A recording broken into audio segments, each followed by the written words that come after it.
What to do with shredded Brussels sprouts? Make a hash for breakfast or brunch. Brussels sprouts, sweet potato, and red onion. So I'm going to start by prepping all our veg. If you have a processor with a slicing or a shredding blade, which I think I do, now would be a great time to use it. But if you want the workout, go for manual. And I think that's enough. I like my skin on my fingers. I'm looking to use about 1 to 2 cups of shredded sweet potato. I find Brussels sprout chopping kind of like a Zen thing. I don't know why. I just love how they look as you slice through them. I like to give one chop on the side to make a more flat surface, and then take my knife as thinly through as I can within reason. They don't have to be perfect. Okay, last few. That was about a pound of Brussels sprouts. I figure it makes about 2 to 3 cups. It cooks down really nicely. Just gonna use half of a large red onion today. And then just thin slices. I'm gonna go kind of pole to pole. You get nice long slices. When you're slicing along, if it becomes unstable, you can just turn it over. And with a little bit of an angle, start on the other side as well. Make sure you do the claw and get as thin as you can. All right, all of our prep is done, all of the cutting and shredding. I pulled out a couple of other ingredients, and now it's time to get to cooking. I'm gonna add 2 tablespoons of olive oil to a 12-inch nonstick skillet here.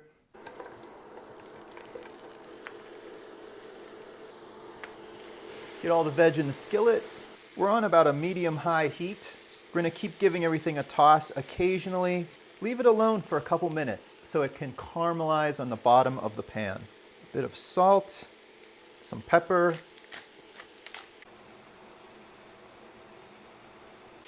Don't rush this part. We want some good caramelization.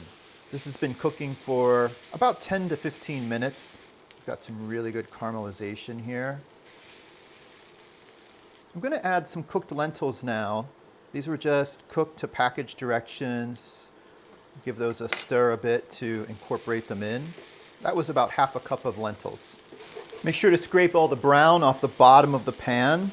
Now it's time to finish off with some eggs over top to make it a true breakfast hash. So I'm just gonna make a couple divots, almost to see the pan. Just a little bit of butter. I know we used oil earlier, but I think the butter will be quite nice.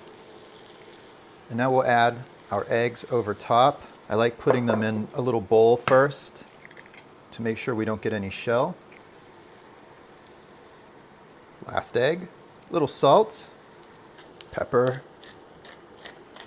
And to encourage a little sunny side up type of action, I'm just gonna add just really a teaspoon or so of water off to the side of each egg, and now we'll cover it. Cover and let cook for about 3 to 5 minutes. What's going on? You don't seem to like the smell of Brussels sprouts. You're not a very good helper. Okay, let's check it out. Lovely poachy eggs. I love the mix of the Brussels sprouts, the red onion, the sweet potato. They're kind of autumnal colors, and they really remind me of sort of that cold weather kind of eating we like to do. I'm gonna get a wider spatula because I wanna get the underneath as well as one of the eggs, maybe 2. Oh yeah, I think 2 eggs. Why not? I love it, all of these colors and flavors. Still a little bit of run on the eggs, so nice. Brussels sprout and sweet potato hash with a little red onion and lots of eggs over top. Totally autumnal in its feel and the colors. Cannot wait to dig in.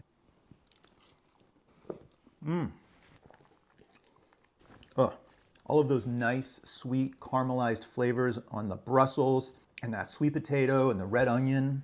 Maybe a little extra crunchy salt. This is some Malden. Oh yeah.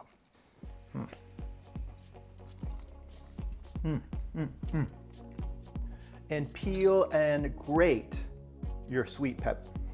That's not a sweet pepper. And now it's time to finish off with some soft sunny side up eggs. Just say eggs. A little bit of everything. Oh, lost it. What to do with Brussels sprouts? Make a hash for breakfast or brunch. Lost it.